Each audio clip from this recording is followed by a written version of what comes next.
Okay, so this is a kind of a continuing, I wouldn't call it a series because it's what it is a just individual presentations and classes on various countries, but I'm working my way through the countries of Europe and other places. And we're going to discover our ancestors in Scotland. And that is an interesting place because a lot of my ancestors and probably a lot of other people's ancestors came from Scotland, and we'll try to explain a little bit about it.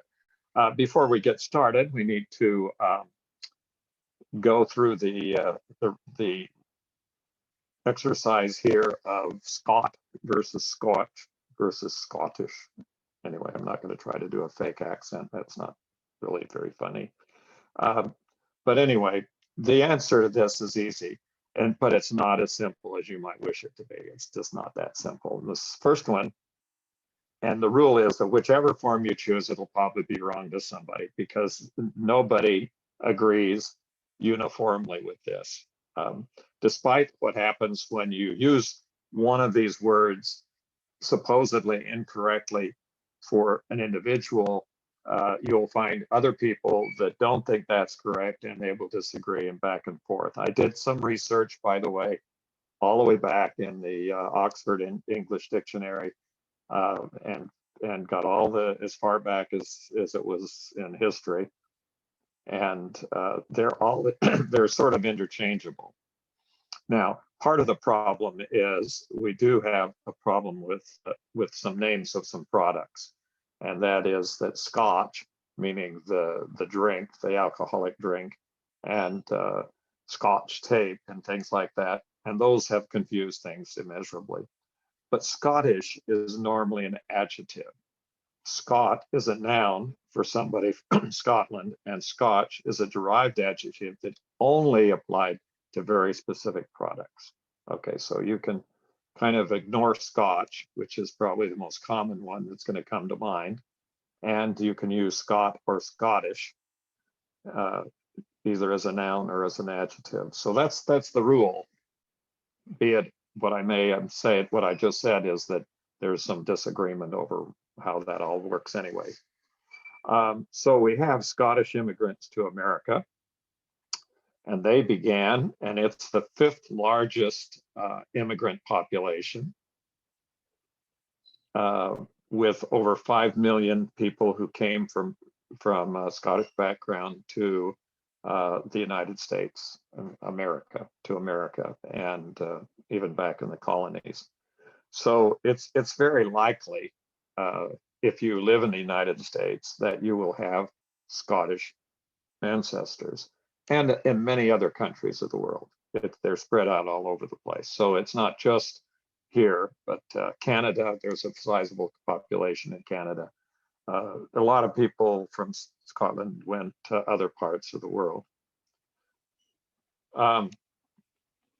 Always, when we get into discussing a part of a specific country, we need to know about the history.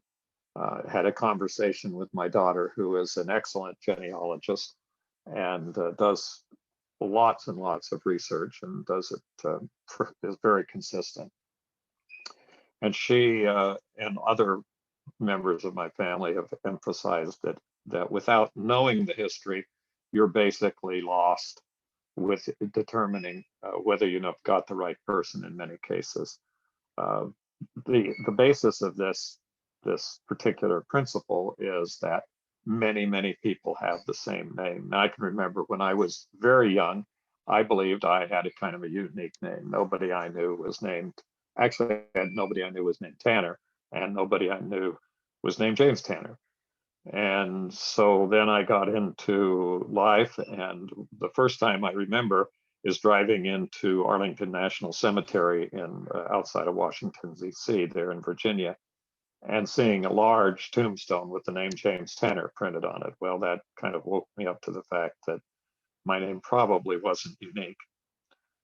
And so interestingly, the earliest people who came into play in Scotland were the you'd call them the original or native people to that area of the British Isles, were the Celts, and the Celts started about 2500 BC to about 4300 AD. You're likely to run into Celtic background in your Scottish research, but you're probably not going to run across too many written records. There aren't too many, but there are some sort of orally transmitted king lines and things like that float around back there. So if you have a line and they say that it goes back into this time period, you're probably dealing with area that is relied on some oral histories that may or may not be verifiable. In that period of time, in 43 AD, which is the important date that one important date that you should be aware of, and that is we have the Roman invasion of Britain. And I think a lot of people who aren't aware of history per se, of like world history, it can become surprising that the British, that the Romans, who apparently came from Rome in Italy, were the ones who were conquering places like England and even the Netherlands and all sorts of places. They went all the way up into Northern Europe. And so it was. It's quite interesting to understand that. Now, why is this important? Well, it's because a lot of the record-keeping activities that occurred in these different countries originated with the Romans and the Roman invasions. So the patterns for keeping some records go back to that time period. And another date is important to understand is 122 AD, and that was the date associated with what's called Hadrian's Wall. Now, looking at this a picture of a wall doesn't look very impressive when we think of something like the Great Wall of China, or some of the border walls like the Berlin Wall and things like that. But on the other hand, it was a deterrent. It was a mark that said, you cross this, you got problems. And what happened here is this is one of the furthest points. There's actually two walls, and one of the furthest point at which the Romans were able to extend their sovereignty over the British, and basically leaves out most of the part of northern British Isles that is now known as Scotland. So it ran from the banks of the River Tyne near the North Sea to the Solway Firth on the Irish Sea. So they built this wall all the way across the island, and they had it manned with forts, and that was what they said. Well, this is it. We're defending the frontier. We can't get the resources to go any further, but that's where we're going to stop. So this is what it part of what it looked like. It was actually a physical barrier that was created. This is the second wall, the same time period, and it was a little bit further north, but turns out to be not as defensible and not a position that they could defend, so they withdrew from this. It's called the Antonine Wall, and it's also a little further north in Scotland. So here's the map of the two walls. So first they tried the Antonine Wall. First they tried the Hadrian's Wall, and they began it in 122. Then they decided they would go further north and build the Antonine Wall in 142, but they were unable to hold the Antonine Wall, and they basically withdrew to Hadrian's Wall for a period of time. So in England, we still have physical remains and cultural remains, and some words and things like that were inherited. And as I mentioned just a moment ago, some of the record keeping methods, not necessarily the records themselves, but record-keeping methods that survive. And one of them was the Roman baths, and we have a rather prominent resort town in England called Bath, and that's because, and this was at 410 AD, and 410 AD is when the Roman Empire began to implode and withdraw back, and ultimately was invaded from different directions, primarily from the north, and collapsed, and it began another series of empires in Europe. So one thing about Scotland, and it's sort of in the same vein as what happened in Ireland, is that there was almost constant battles from the 5th century to the 8th century. So it was very unsettled, very difficult, and you're not going to find a whole lot of records back in this period of time. I just have been reviewing recently all of the medieval records that exist. That would be from around 1000 up to 1500 AD. And in that period, there's lots of records. The good news. The bad news is that even though there are a lot of records, most of those records are only pertain to people that were either nobility, royalty, or very rich. And so there's very few, if any, common people included in those records. But it's an interesting area, and my opinion, this is my opinion, is that if you want to really get back into this time period, you really have to be prepared to learn a new language, learn at least one new language, maybe 2 or 3, including Latin, and also learn how to read all the old scripts, which is almost a full-time job in itself.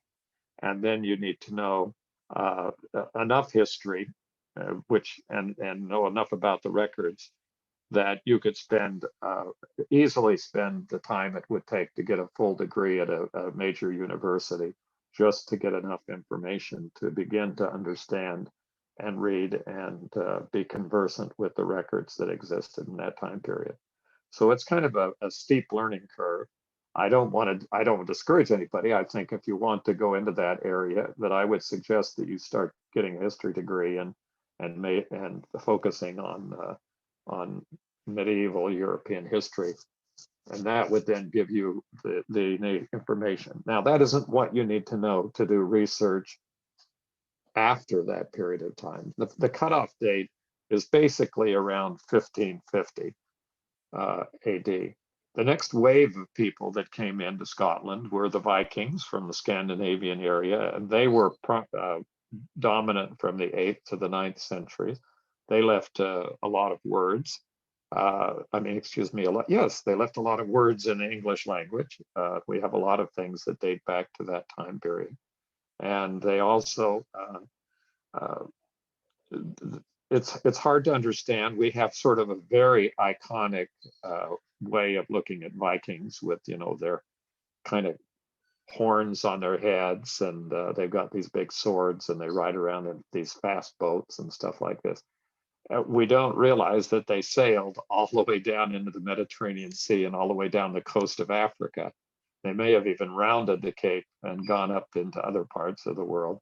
These were the ultimate seafarers, and they were, of course, very aggressive, and managed to extend their empire, if you want to call it that, out many tens of thousands of miles.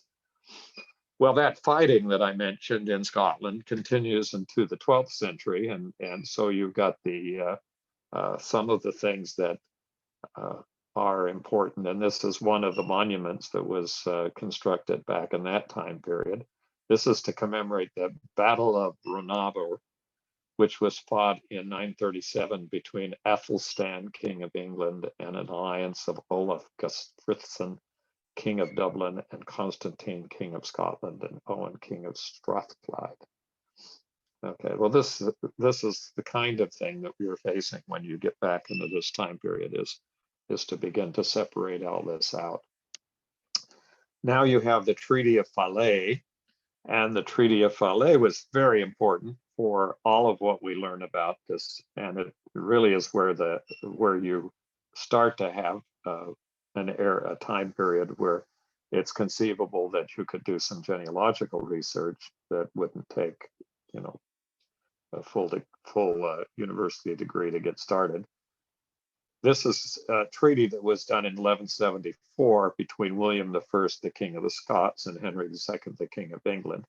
And what that did basically was that it required William to swear that Scotland would thereafter be subordinate to the English crown. So this is where you start to get what is referred to as the United Kingdom, meaning the Kingdom of Scotland and England and Wales. And so for the dates of that particular date, this is the earliest date that it comes. Unfortunately, we have a situation where the fighting continues. Everybody continues to fight back and forth into the 1700s. And then we have the formal Act of Union in 1706 and 1707. It took a while to get that established. The Act of Union means that Scotland and England are essentially the same country.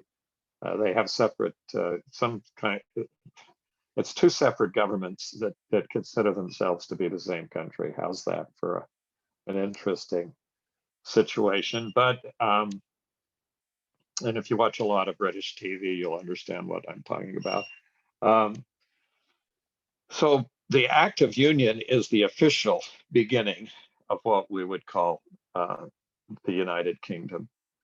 Now, here comes the bad news. The bad news was that for genealogical purposes, from 1783 to 1881, you have to understand that they were doing what was called the Highland Clearance. The Highland Clearance is kind of a sanitized name for racial and ethnic purification. In other words, they were kicking all of the Scottish Highland people out of their traditional country and moving them out into other parts of the world. Also, during the same time period, a fairly large number of the Scottish people were transported to either by incentive, by being hired, or by being transported, meaning they were arrested and shipped into Northern Ireland. And the idea there was to replace all of the native Irish people by Scottish and English workers, and so that they would then be able to, that England would have a better control over what was there. That was called the plantation system, where it was not invented by the South. It wasn't something that the Southern states got together with and invented when they came. It was long existing, long before the Southern states ever developed their plantations. The plantations were long used in Northern Ireland and in Scotland. So you need to understand that. And 170,000 Highlanders were ejected from their traditional lands, just moved out. Where did they go? Well, they didn't really care. They just weren't going to be there anymore. And so wherever they went. So basically, what does this mean? When I bring up a subject like this having to do with the history of the country, you have to translate that in your mind and say, okay, now what does that mean to my genealogy? Okay, now all of a sudden I have suppose that we'll take a hypothetical here. Suppose I had traced my genealogy back to the Highlands of Scotland at the end of the 1800s, and I'm having difficulty finding anything more about the people that lived in the Highland. Well, the answer to that is if you're looking back in history and your people go to the Highlands of Scotland after 1800, almost 100 years, well, almost exactly 100 years of time, it's very likely they didn't originate there. They were probably going in there because the native people, the native Scots, were being had been ejected. So if your ancestors actually came from that part of land, they probably were living someplace else. And if you trace your genealogy back, you're going to have a difficult time because they were kicked out in during that time period, that 100 years. So this kind of puts in a, let's call it a fuzzy area of research. And what happened here is that the clans, which were the social, cultural structure of Scotland, were basically not disbanded entirely. People still had their traditional loyalties to the clans, but they lost their homogeneity. They were no longer able to be organized. They were no longer able to begin to cause trouble by raising armies and attacking the English and trying to maintain their independence. Now, if we think about it for just a few minutes, you'll understand why, in fact, there was a vote about Scotland leaving the United Kingdom just a couple of years ago. It's still going on. There's still a major movement in the country that of people who think it's terrible to be associated with England. So the clan is from the Gaelic word clan, children, and it's a kinship group among the Scottish people. It'd be helpful if we had a lot of records, but we don't. So we learn about the records. Scottish patronymics are indicated by the word Mac. So MacGregor, MacDonald, Macintosh, any of those words with the Mac is the son of. And those are that's the thing. Interesting note about patronymics. Patronymics, if you're not acquainted with the term, means that you have a father, child, a parent-child transmission of names. So in the most common ones that we think of are those in countries like the Scandinavian countries, where you have Jens Christensen, whose children then become Christian Jensen, meaning the son of Jens, and then they go, next one in line is Lars Christensen, and that's because he's the son of Christian, and then Peter Larson, who is the son of Lars, and so forth. Well, we don't realize that, but a major part of our English names, any of the son names in English, and like Robertson, Anderson, Christopherson, any of those names, all of those names are patronymic names. And in Wales, there's patronymics, and in Scotland, there's patronymics, and it's just a phase of time in history where virtually every country in the world has had a patronymic-based naming system. It's important to understand these kinds of things when you start getting into the time periods when that patronymics was in effect. Now, what about the Scottish immigrants to America? We think of the Scottish people as coming in a later period of time. However, what they did was they began in the earliest colonial days. Now, where do those people end up? We sometimes refer to them as Scotch Irish, and that's, or Scots Irish or Scottish Irish. All of you can see where it starts to get really kind of confusing.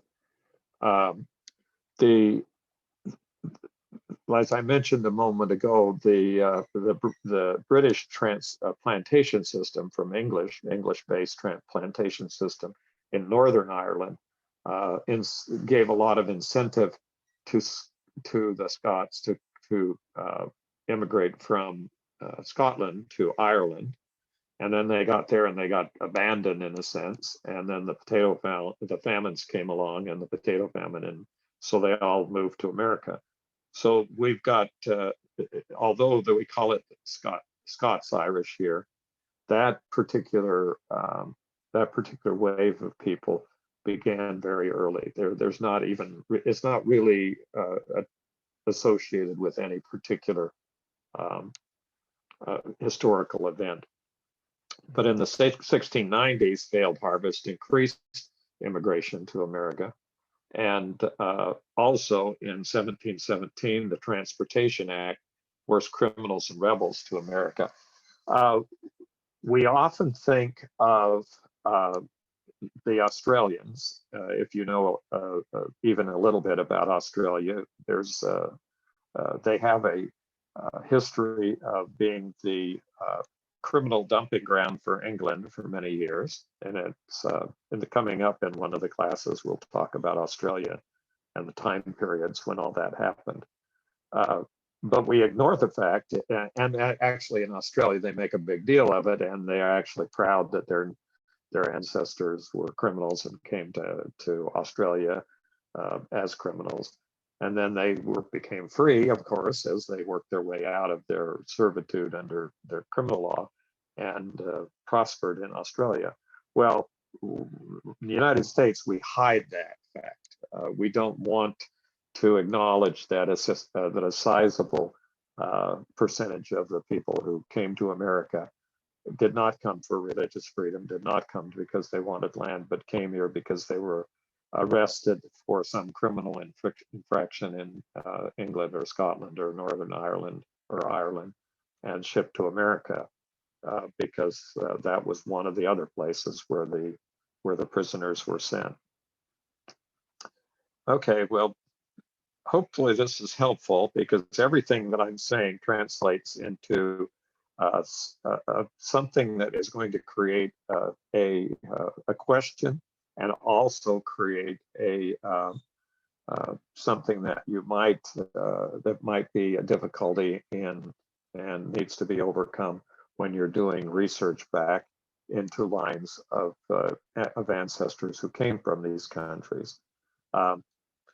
So in 1762, as I mentioned, the Highland Clearance then created a massive immigration.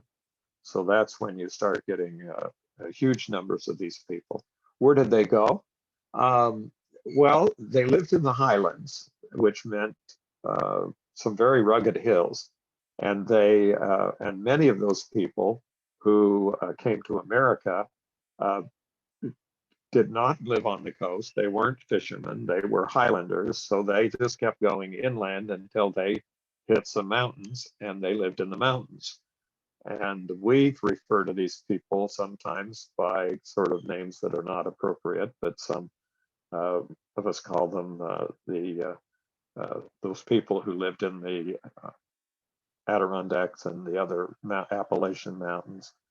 All of these people that lived up in the mountains, not all, but many of them were Scottish immigrants. So that's where you get the accents, that's where you get the music, that's where you get all of the culture of the people who are living in that part of the United States that stretches down the Appalachian Mountains through from Pennsylvania down through to Georgia.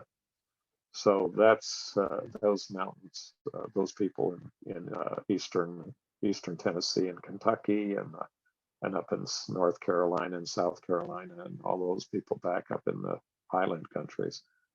A lot of them were these particular immigrants. The continued immigration just keep coming because then you added in the Scotch Irish in from Ireland, and and they were there because mainly because of two things: the drought, the blight, the potato famine that came to Ireland and to a lesser degree other places was one of the triggering factors. But the big factor was that the British English landowners who had been farming the land for hundreds of years decided that they could make more money off of sheep. So they kicked all the farmers off and they were left without a place to live. And so they moved to America. So this is this is why these people are spread out all over the over the world. So now what we have to do is look at the records that exist. The earliest parish records, Parish Record is of Christian Hay, baptized in 27 December 1553. Okay. So like everything, like the Guinness Book of Records, all these, there's always a first or the whatever. And they actually have an accepted person who was the earliest person ever recorded in Scotland. So it's Christian Hay, and he was baptized on the 27th of December 1553. So what does this mean? Well, find somebody earlier that, and then you can claim a record or something like that. But it's probably not going to happen, because there's been people doing this research for hundreds of years now. But what does that mean? Well, it means that there are actually limits to the time period that you can go back. And when you start getting back into the 1600s or early 1700s and then into the 1600s, chances are there's a higher and higher chance that for every year you go back, the possibility exists that you will no longer find any records, any further records about who was the parents of any particular person. So this is the kind of the limit here. Important other beginning date is considerably later than that, actually 300 years later, and that is civil registration began in 1855. Now, if you know English records, you understand what the Act of Union implies. The Act of Union means that Scottish records are pretty much the same as English records. They may be kept in Scotland and they may be accessed differently, but they are basically the same types of records. There's some variety, there's some difference in what was or was not recorded, but the time periods are about the same.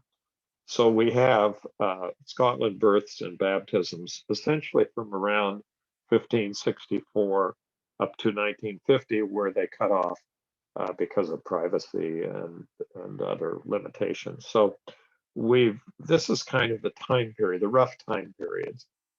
We rely heavily on two kinds of records. We rely on three kinds of records. I'll say three is better number. The census records, the civil registration records, and the parish registers. Now, the Church of England had the Church of England, and the Church of Scotland had Scotland. But what happened in Scotland was a little bit different, because the Protestant Reformation took hold in Scotland in a different way, and the national church, or the largest church in Scotland, became Presbyterians. So the Presbyterians were the ones who kind of won out in Scotland, as opposed to the Church of England in England. Okay, so where are all these records? First of all, we have a very large website that contains the extensive records, and you basically doing research in Scotland, you'd have at some point you have to deal with Scotland's people, because this is the big repository for all the records. It until a couple of years ago, it was maintained by Find My Past, the company. The connection there is that Find My Past is owned by a Scottish publishing company, and so it's really a Scottish company, even though its main part is in England and many of the records are from England. But it was running Scotland's people. But now, as of a couple of years ago, Scotland took over because the contract with Find My Past ran out, and so Scotland's people is now the big website. It always was the big website, but now it's run by the government of Scotland instead of by a third-party entity. And what is it? It's a subscription-based website, and so you really have to kind of learn how to come to grips. We could do classes on Scotland's people, because it's as complicated as about anything record keeping out there. But you need to go in there and start finding your records, and then you'll either be able to buy records. You buy credits, and then you get records for their credits, or you get a subscription, and then you pay a certain amount of money to get certain amount of access. And I can't, and it changes from time to time, and the amount of the charge changes. We also have a lot of records on Find My Past. And Find My Past is a family search partner, so members of the Church of Jesus Christ of Latter-day Saints who have family search accounts can go in and get a free family search account, then can get a free access to Find My Past. And then they have access to a considerable number of Scottish records. That's probably the next biggest one. And then Family Search has managed over the years to obtain a significant Scottish collection. And MyHeritage has some significant Scottish records. And Ancestry, we didn't forget Ancestry. They're out there with another big set. So for doing some serious research into Scottish ancestry, you're basically going to be dealing with all 5 of these programs. You just have to bite the bullet, decide that you're going to learn, and spend time to learn how to use all these programs, and then do it. If you get into Family Search, I get into people who focus just on one of these programs, like Ancestry or Family Search, and they will then complain that they can't find their people and they don't know where to go and they're lost. And the answer is you really have to get back into all the other programs and more. So there's more out there. So we're going to talk about more now. So here, this is a screenshot of scotlandspeople.gov.uk, which is and has a $ after it. That means that there's some considerable amount of payments that are involved in this. Genealogists, by and large, are people who are, let's say, very, I don't know how to put this politely. Let's say they don't easily part with their money. Many of them are older people who live on fixed incomes or limited means. And so it is extremely significant that they have to pay for access to these programs, but that's a reality of life and a cost of doing genealogy. Unfortunately, what I sometimes have to compare that to is the cost of playing golf, or the cost of owning a boat or an ATV or some other kind of outside pastimes that people have. The amount of money that it costs to buy an ATV, for example, would pay for all of these websites for probably the rest of your life. So it's just where you want to put your money and what's involved here. Let's look at civil registration. Civil registration, if you're not acquainted with civil registration, we don't have civil registration in the United States. We actively and in some cases forcibly oppose any concept of civil registration. What civil registration means is that you have an identity, and you have an identity card that is a government issued card that keeps track of everybody in the country by periodically requiring registration for all the basic things that happen: births, marriages, deaths, and a lot of other things.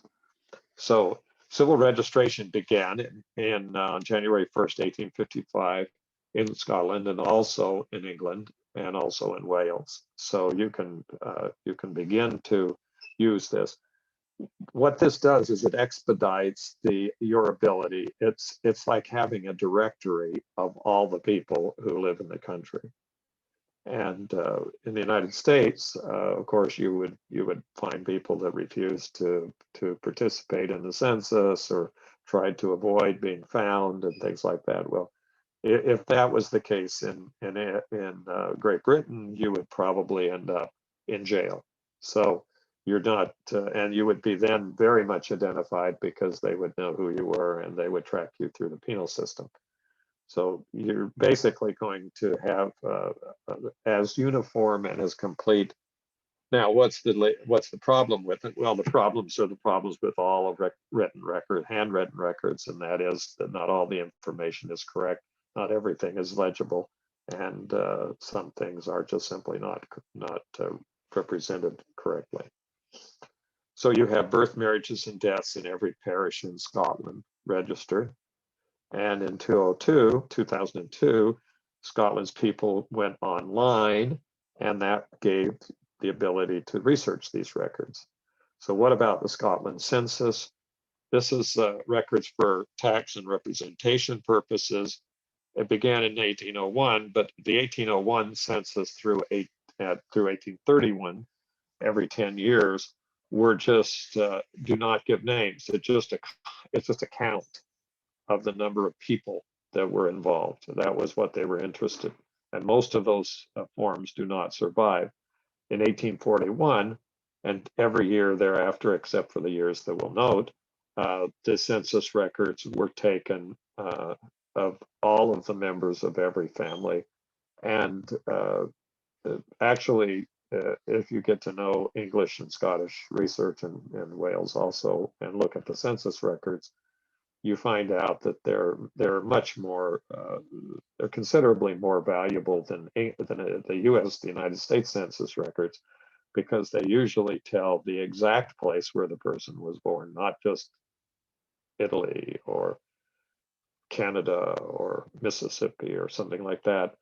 They have down to the parish where that person was originated. So it's much easier to trace people through the censuses. And they're released to the public every 100 years. So currently they're available from 1841 to 1911. 1911, that means this is 2021, there's 100 years. And guess what? Yes, the census will come out in 2022. So we'll get a new census in 2022.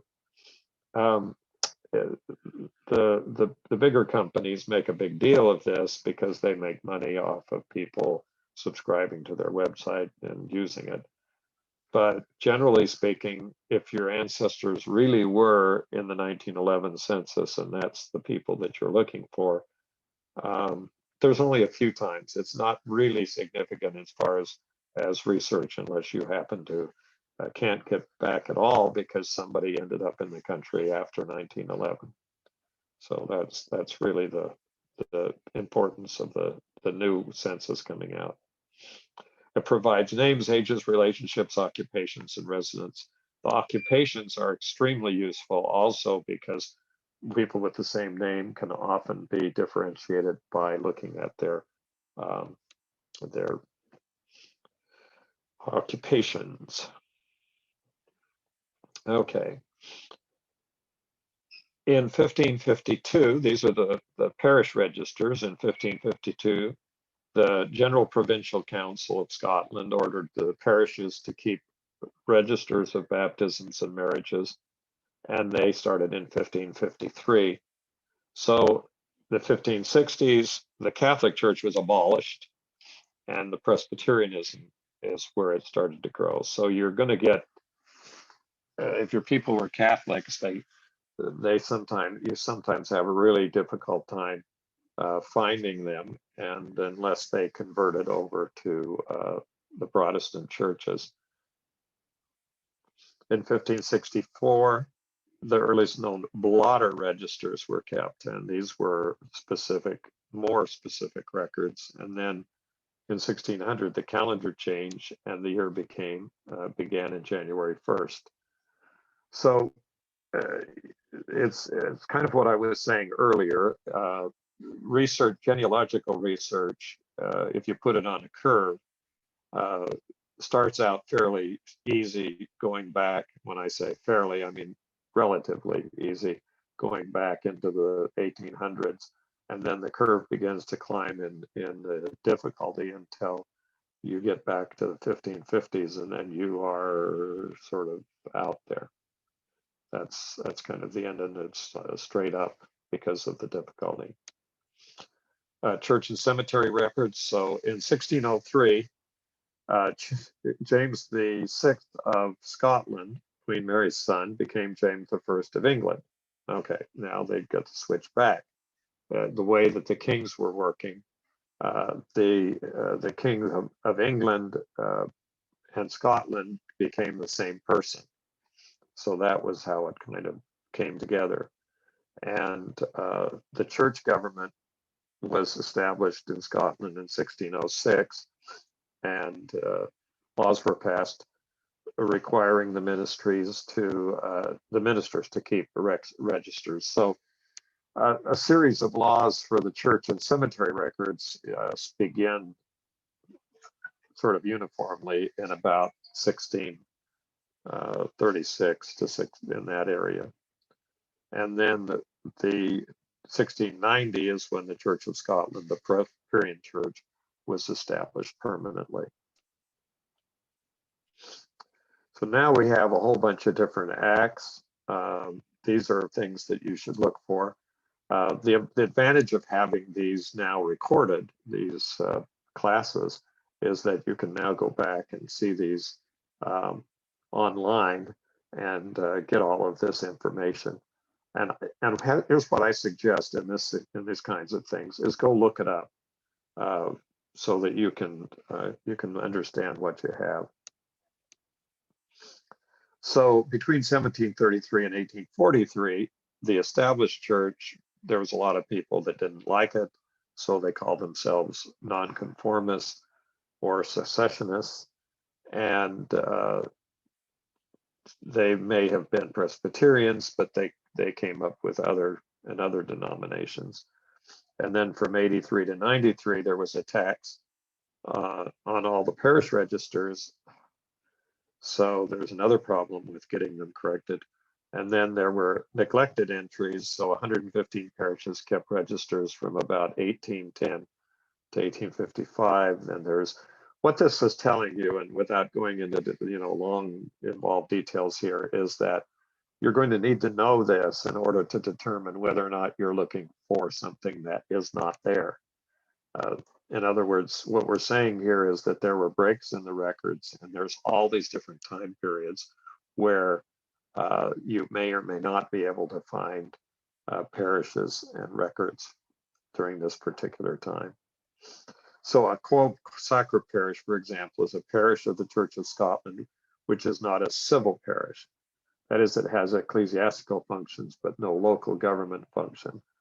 And the number of parishes that exist within a single civil parish, each maintaining its own parish church. Okay, so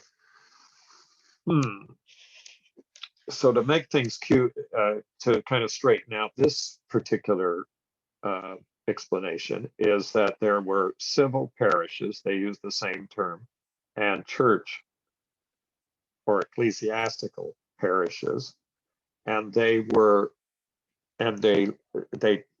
do not exactly correspond in geographical area, but they're all geographically based. And the church parishes had churches, civil parishes did not have. So you need to kind of look at maps and begin to understand that there is a difference there. There are also a lot of immigration records, military records. These are just categories of records that you may want to investigate.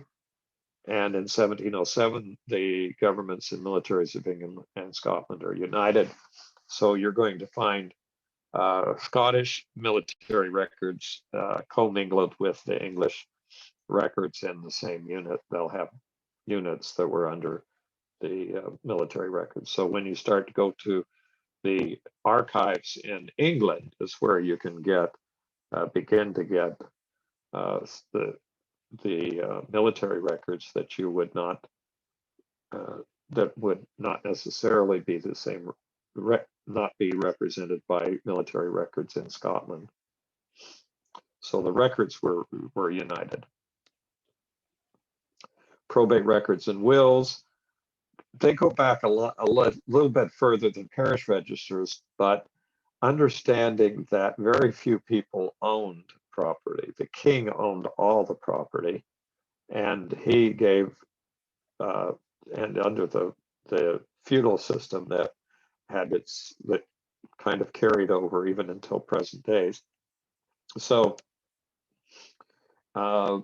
you had to own something to have a probate. And so it was a lot of the people that for instance, in my family, I have yet to find anyone who had enough money to have a probate in England. So that's kind of the situation. You need to be aware of that, but it is also an avenue for finding more information.